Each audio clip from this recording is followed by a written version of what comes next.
مسجد نبوی صلی اللہ علیہ وآلہ وسلم کا چپا چپا گوشہ گوشہ مقدس و مطہر اور عطر بیز ہواؤں سے مشک بار ہے۔ آج دور نبوت صلی اللہ علیہ وآلہ وسلم کا سارا شہر مدینہ مسجد نبوی صلی اللہ علیہ وآلہ وسلم میں شامل ہو چکا ہے۔ پورے شہر میں وہ کون سی جگہ ہوگی جسے حضرت نبی کریم صلی اللہ علیہ وآلہ وسلم کے قدم چومنے کی سعادت نصیب نہیں ہوئی ہوگی۔ اس شہر کا ہر ذرہ آفتاب و مہتاب سے بھی زیادہ اپنے آپ کو خوش قسمت تصور کرتا ہے، وہ اس لیے کہ اس کے سینوں پر آفتاب رسالت صلی اللہ علیہ وآلہ وسلم کے قدم پڑتے رہے۔ ہماری آنکھوں کی پلکیں ان ذروں کو چومنے کے لیے ہمہ وقت بے تاب رہتی ہیں۔ مسجد نبوی صلی اللہ علیہ وآلہ وسلم کا وہ حصہ جو روضہ رسول پاک صلی اللہ علیہ وآلہ وسلم اور منبر مصطفیٰ صلی اللہ علیہ وآلہ وسلم کے درمیان واقع ہے، باقی سب حصوں سے ممتاز اور محترم ہے۔ اس حصے کو نبی آخر الزمان صلی اللہ علیہ وآلہ وسلم نے ریاض الجنہ کہا ہے۔ اس مخصوص ٹکڑے کا متعلق حضرت رسول اکرم صلی اللہ علیہ وآلہ وسلم کی حدیث مبارکہ ہے کہ میرے گھر اور میرے منبر کے درمیان والی جگہ جنت کے باغوں میں سے ایک باغ ہے، یعنی یہ حصہ جنت کا ایک ٹکڑا ہے جو اس دنیا میں اتارا گیا ہے، اور قیامت کے دن یہ ٹکڑا واپس جنت کی طرف اٹھا لیا جائے گا۔ اس لیے ریاض الجنہ کا مقام و مرتبہ ہمارے نزدیک بہت عرفہ و افضل ہے۔ اس حدیث پاک صلی اللہ علیہ وآلہ وسلم کو حضرت ابو ہریرہ رضی اللہ تعالیٰ عنہ نے روایت کیا ہے۔ زائرین اس حصے میں نماز ادا کرتے اور عبادات کرتے ہوئے یہ تصور کرتے ہیں کہ وہ جنت کے حصے میں بیٹھے ہوئے ہیں۔ نبی اکرم صلی اللہ علیہ وآلہ وسلم کی حدیث مبارکہ کے مطابق مسجد الحرام میں ایک نماز کا ثواب 1,00,000 نمازوں کے برابر ہے، اور مسجد نبوی صلی اللہ علیہ وآلہ وسلم میں ایک نماز کا ثواب 1,000 نمازوں کے برابر ہے۔ گویا کہ مسجد نبوی صلی اللہ علیہ وآلہ وسلم کا مقام و مرتبہ مسجد الحرام کے بعد ہے، لیکن مسجد نبوی صلی اللہ علیہ وآلہ وسلم میں ریاض الجنہ کا مقام و مرتبہ کتنا بلند ہے، اللہ اور اللہ کے رسول صلی اللہ علیہ وآلہ وسلم ہی بہتر جانتے ہیں۔ ریاض الجنہ روضہ رسول صلی اللہ علیہ وآلہ وسلم سے منبر تک 22 میٹر طویل اور 15 میٹر چوڑا ہے۔ اس حصے میں 8 ستون ایسے ہیں جن کو مسجد نبوی صلی اللہ علیہ وآلہ وسلم کے باقی ستونوں سے ممتازیت حاصل ہے۔ ان ستونوں کو سنگ مرمر اور سنہری میناکاری سے مسجد کے باقی ستونوں سے نمایاں کیا گیا ہے۔ یہ ستون روضہ انور صلی اللہ علیہ وآلہ وسلم کی مغربی دیوار کے ساتھ ممتاز کر دیے گئے ہیں جو ریاض الجنہ کے اندر واقع ہیں۔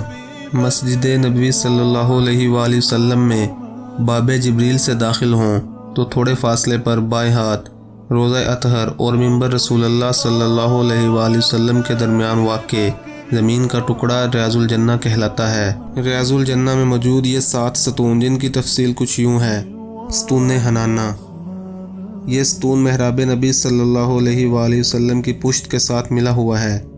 اس جگہ کھجور کا ایک خشک تنا گڑا ہوا تھا جس کو تھام کر حضور اکرم صلی اللہ علیہ وآلہ وسلم وعظ فرمایا کرتے تھے۔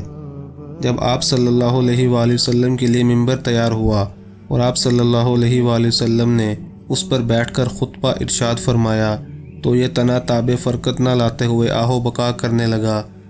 حضور صلی اللہ علیہ وآلہ وسلم منبر سے نیچے تشریف لائے، اس پر دست شفقت رکھا تو اس کا رونا بند ہوا۔ یہ تنا اسی جگہ مدفون ہے۔ ستون عائشہ رضی اللہ عنہا، اسے ستون قرآ کے نام سے بھی یاد کیا جاتا ہے۔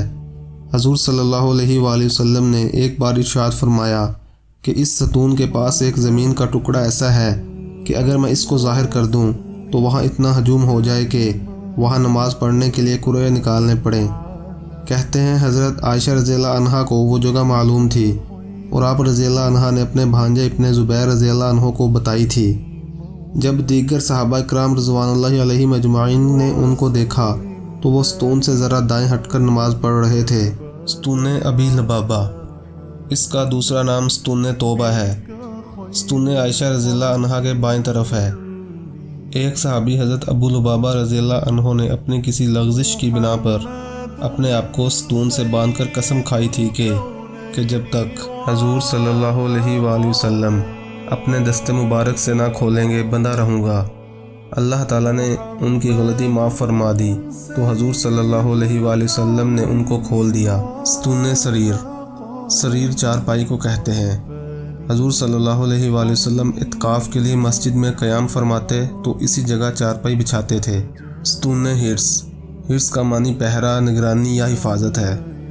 آیت حفاظت نازل ہونے سے پہلے اس جگہ صحابہ کرام رضوان اللہ علیہ مجمعین کھڑے ہو کر حضور صلی اللہ علیہ وآلہ وسلم کا حفاظتی پہرا دیا کرتے تھے۔ حضرت علی رضی اللہ عنہ نے بھی یہ خدمات انجام دی، اس لیے بعض لوگ اس کو ستون علی رضی اللہ عنہ بھی کہتے ہیں۔ ستون وفود، یہ وہ مقام ہے جہاں باہر سے آنے والے وفود سے حضور صلی اللہ علیہ وآلہ وسلم ملاقات و گفتگو فرمایا کرتے تھے۔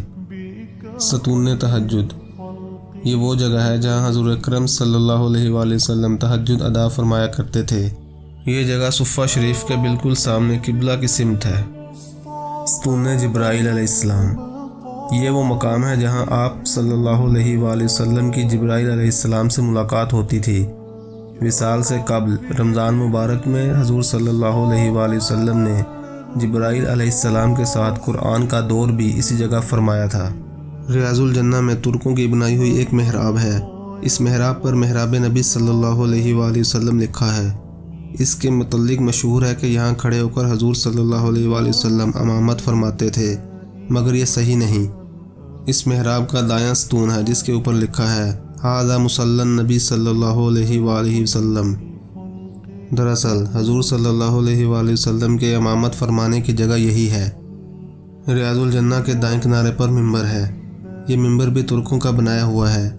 یہ ممبر اسی اصل جگہ پر ہے جہاں حضور اکرم صلی اللہ علیہ وآلہ وسلم کے زمانے میں آپ کا ممبر تھا۔ محترم ناظرین، اگر ریاض الجنہ کے بارے میں آپ کے پاس بھی معلومات ہیں تو کامنٹ کر کے بتائیے گا۔ ویڈیو کو لائک ضرور کریں۔ اگر میرے چینل پر نئے ہیں تو چینل کو سبسکرائب لازمی کر دیں اور بیل کے بٹن کو بھی دبا دیں تاکہ ہر نئی آنے والی ویڈیو آپ کو آسانی سے مل سکے۔